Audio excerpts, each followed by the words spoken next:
আলাইকুম। আজকে আমি আপনাদেরকে সিঙ্গারা তৈরি করে দেখাবো। আশা করব আমার আজকের রেসিপিটি আপনাদের কাছে ভালো লাগবে।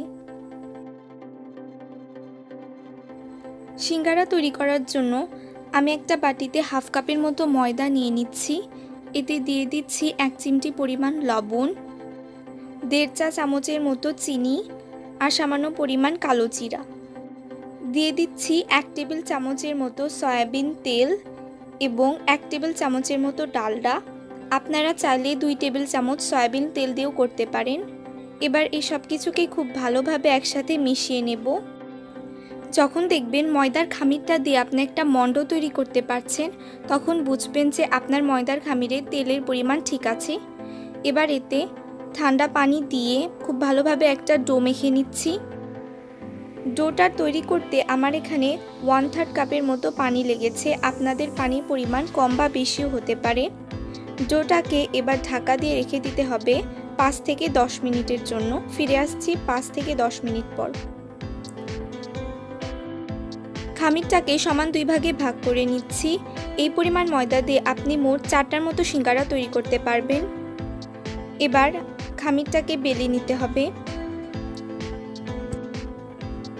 এটাকে একটু লম্বা করে বেলে নিতে হবে। আপনি দেখতে পাচ্ছেন আমি যেভাবে বেলে নিয়েছি, আপনারাও ঠিক একইভাবে এটাকে বেলে নেবেন। একটা পিৎজা কাটারের সাহায্যে এটাকে সমান 2 ভাগে ভাগ করে নিচ্ছি।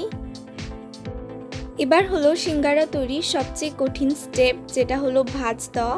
আপনারা খুব ভালোভাবে লক্ষ্য করবেন, তাহলেই কিন্তু আপনারা খুব সুন্দরভাবে সিঙ্গারা তৈরি করতে পারবেন। এখানে আমি নর্মাল ঠান্ডা পানি নিয়েছি, আর আমি স্ক্রিনে যেভাবে ভাঁজ করে দেখাচ্ছি আপনারাও ঠিক একইভাবে এটাকে ভাঁজ করে নেবেন। আমি এখানে সিঙ্গারার জন্য আলুর পুর ব্যবহার করছি। আপনারা চাইলে মাংসের পুর অথবা কিমাও ব্যবহার করতে পারেন।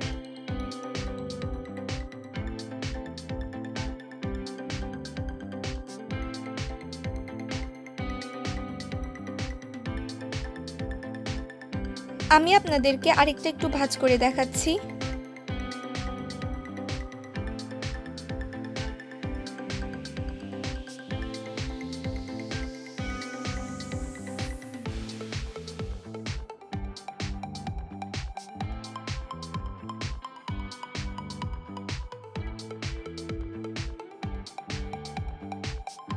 সিঙ্গারা ভাজার জন্য আমি এখানে তেল গরম করে নিয়েছি। এবার চুলার আঁচটা লো করে দিয়ে সিঙ্গারাগুলো ভেজে নিতে হবে। প্রত্যেক ব্যাচ সিঙ্গারা ভাজতে আপনার 12 থেকে 13 মিনিট সময় লাগতে পারে।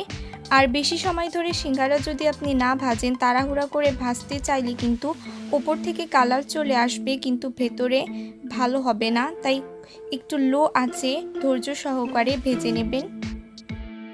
সো আজকে এখানেই বিদায় নিচ্ছি। সবাই ভালো থাকবেন, সুস্থ থাকবেন। আল্লাহ হাফেজ।